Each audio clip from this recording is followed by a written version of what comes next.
নমস্কার বন্ধুরা, আমি ঝুমাজ কিচেনে তোমাদের সবাইকে স্বাগত। আশা করি বন্ধুরা তোমরা প্রত্যেকেই ভালো আছো এবং সুস্থ আছো। আজকে আমি তোমাদের সাথে রেসিপি শেয়ার করব মালাই পাটিসাপটা। দেখো, তার জন্য আমার কিছু উপকরণ আছে, সেটাই তোমাদের সাথে শেয়ার করব। এবার দেখো, এখানে খোয়া ক্ষীর নিয়েছি। এবার ক্ষীরটাকে আমি অল্প দুধ দিয়ে একটু গলিয়ে আমি ক্ষীরটাকে পাতলা করে নেব। আর এখানে আছে দুধ, এটা ব্যাটার করার জন্য। এবার সবার প্রথমে আমি ক্ষীরটাকে আগে ঠিক করব, দুধ দিয়ে গলিয়ে নেব। দেখো, অল্প দুধ দিয়ে দিলাম।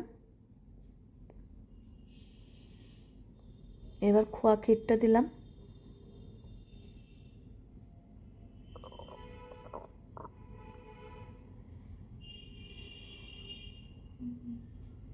এবার দেখো, ক্ষীরটা কিন্তু গলে যাচ্ছে।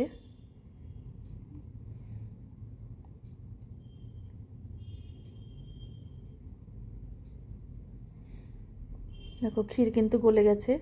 এবার এটা ঠান্ডা হলে আর একটু জমাট বেঁধে যাবে। এবার নামিয়ে নিয়েছি। এবার দেখো, ওই ফ্রাই প্যানের মধ্যেই দুধ দিয়ে দিলাম। এটা হলো ওই মালাই যে হবে, সেটা দুধটাকে একটু ঘন করে নেব। আর একটু খেজুরি গুড় দিয়ে দিলাম। এবার ব্যাটারটাকে তৈরি করব। দুধের মধ্যে 2 হাতা ময়দা দিলাম আর 2 হাতা সুজি আর চিনি দিলাম 1 হাতা।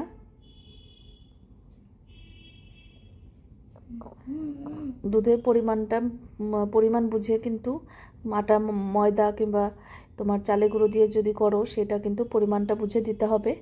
দুধ যতটা নেবে সেই আন্দাজে করতে হবে। এবার আমার একটু পাতলা ছিল, আর একটু ময়দা আর সুজি দিয়ে দিলাম।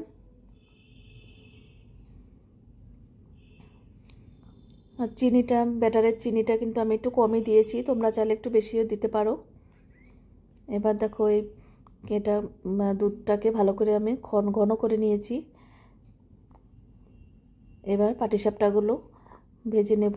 দেখো, ছোট্ট একটা মিনি ফ্রাই প্যান।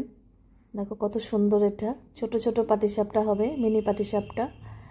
দেখো, একটু ঘি দিয়ে তারপর আমি ব্যাটারটাকে দিলাম। তোমাদের যদি এই মালাই পাটিসাপটা ভালো লাগে, অবশ্যই একবার হলেও করো। আর তোমরা যদি সুন্দর সুন্দর রেসিপি পেতে চাও, তাহলে আমার এই চ্যানেলটিকে অবশ্যই সাবস্ক্রাইব করে রেখো। আর ফেসবুক থেকে দেখলে পেজটাকে ফলো করো, তাহলে আমি যখনই যা নিত্য নতুন ভিডিও ছাড়বো তোমাদের কাছে সঙ্গে সঙ্গে পৌঁছে যাবে। দেখো, পাটিসাপটা হয়ে গেল। এবার নামিয়ে নিয়েছি। এবার আরেকটার জন্য আমি ঘি ব্রাশ করে দিলাম একটু। এবার দেখো, 1 হাতা দিয়ে দিলাম, ব্যাটার দিয়ে দিলাম। এবার ক্ষীরটাকে একটু লম্বা করে দিলাম। দেখো, এবার পাটিসাপটাকে জড়িয়ে নেব।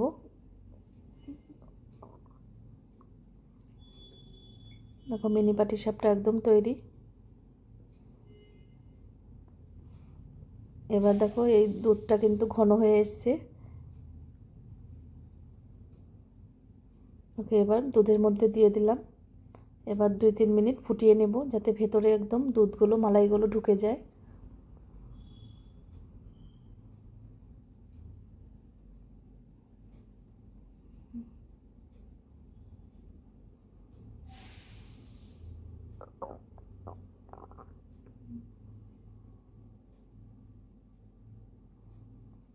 এবার কিন্তু হয়ে গেছে, আমি একটা থালায় সার্ভ করে দেব।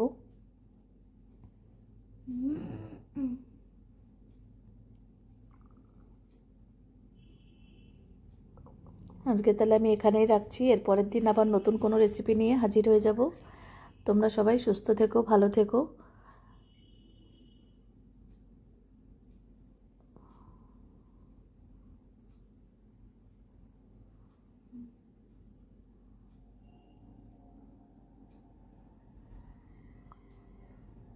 টাটা বন্ধুরা।